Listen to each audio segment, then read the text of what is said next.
Might I commend to you all this morning the joys of the jigsaw puzzle? I recognise this won't do my street cred much good, though I've never had that in abundance. Just before Christmas, I discovered a 1,500-piece puzzle of Bruegel's Tower of Babel in a charity shop, and it reignited a childhood enthusiasm for this essentially mindless activity in a number of other puzzles I've done since. The world of Hercule Poirot, with 100 clues to spot, was an especial treat. Mindless, but essentially relaxing. And without being too earnest, it has helped me to cultivate that strange combination of attention and absence of mind that is an important background component in our more intentional lives of prayer. Something that struck me whilst jigsawing one night, perhaps a very obvious point and true in all sorts of contexts, was the substantial importance of preparation if the task is to be effective and rewarding. The unglamorous time battling with a very naughty pussycat to keep all the pieces on top of the table rather than under it, sorting out straight edges from middle pieces and turning each piece glossy side up, is a vital part of the task itself. With the parameters and scale of the task ahead set out, the task proper can begin. We find ourselves in the middle of an awkward period in the Church's year that in the past has had more particular characteristics. The Gessamer Sundays, or pre-Lent. Traditionally, we'd already be in violet vestments, the colour inaugurating a penitential season. And certain ascetic simplifications of the liturgy would already be in place by now. The abandonment of the Gospel Alleluias, for example. The Church's reforms have made for a cleaner, more tidy calendar, but I wonder if we've also lost something if we don't take this opportunity to prepare as we look forward to the holy season ahead of us. We can feel jolted otherwise between Shrove Tuesday and the beginning of Lent in a way that doesn't set us up well for the season. Paradoxically, we might begin to see that a prolonged Lent, with the chance to ease in, is a kinder Lent, perhaps kinder and more challenging both. A Lent that enables a deeper, fuller and more real spiritual engagement, a more fulsome experience of the love and mercy we know God extends to each one of us, and which he asks us to dwell on, especially in the season ahead. Today is one of the few and irritating Sundays when the Church of England's lectionary departs substantially from that of our Roman brethren. I suspect it's a way of catching out Anglo-Catholic curates.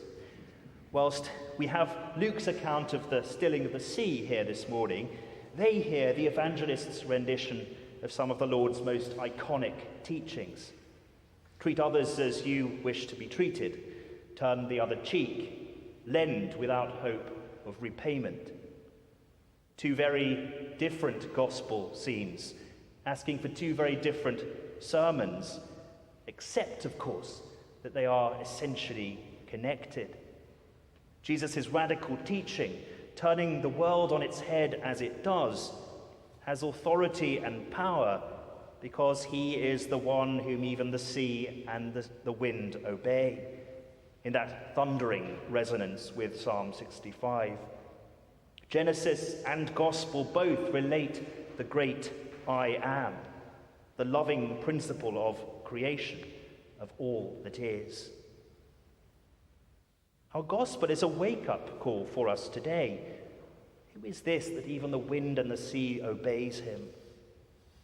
A reminder that the exercise we're engaged in as Christians isn't merely a nice social for Sundays, but calls to the reality, the substance of our lives throughout the week and throughout the year.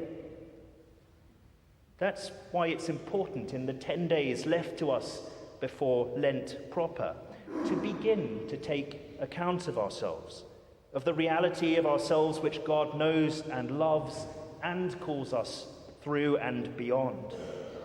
Not to crash into the week after next with some vague notions of an opportunity to lose a few kilograms, but to have taken time to discern what parts of ourselves need work, perhaps better, need turning over to meet God's transforming light, and what are the practical steps that we can put in place to let that happen.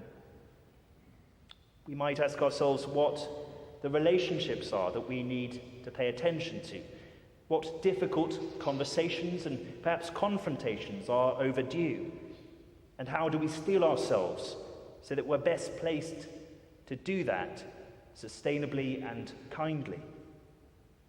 What are the wrongs that we perhaps need to put right? And what is the help that perhaps we need to ask others for? How are we to engage better with our call as Christians to be mindful of the needs of those less fortunate than ourselves, and to give of ourselves both in terms of heart and resources? What are the gaps in our lives of faith that we feel? And who can we ask, whether it be clergy, friends, literature, to help us to begin to address those gaps, those questions? What are the unhelpful habits, devices, apps that we might lay aside? And who are we to put in place to help us, with kindness, to be accountable in our intentions, to our commitments? What do you need from this Christian family of faith to guide and support you through the holy season ahead? And what can you offer in return to your brothers and sisters? What can we set aside, each of us differently? What small sacrifice can we set aside to remind us of our dependence on God, to help us to grow in thankfulness for the abundance most of us enjoy, and to begin in a small way to sense, to empathize with the real poverty and need of so many across the world and in our own city? These and a whole lot more questions besides them are the stuff of the Christian life, and the stuff that we are called to trust will begin to be transformed if we bring it all to Christ. The onus is on us to make practical sense of that challenge by taking tangible steps to that end. We have time now gently to ease ourselves into those practices. So I urge each one of you in the week and a half ahead to set some time aside for you and God, to be in touch with us here at All Saints or with others for advice and opportunities for reading, prayer, discipline and almsgiving.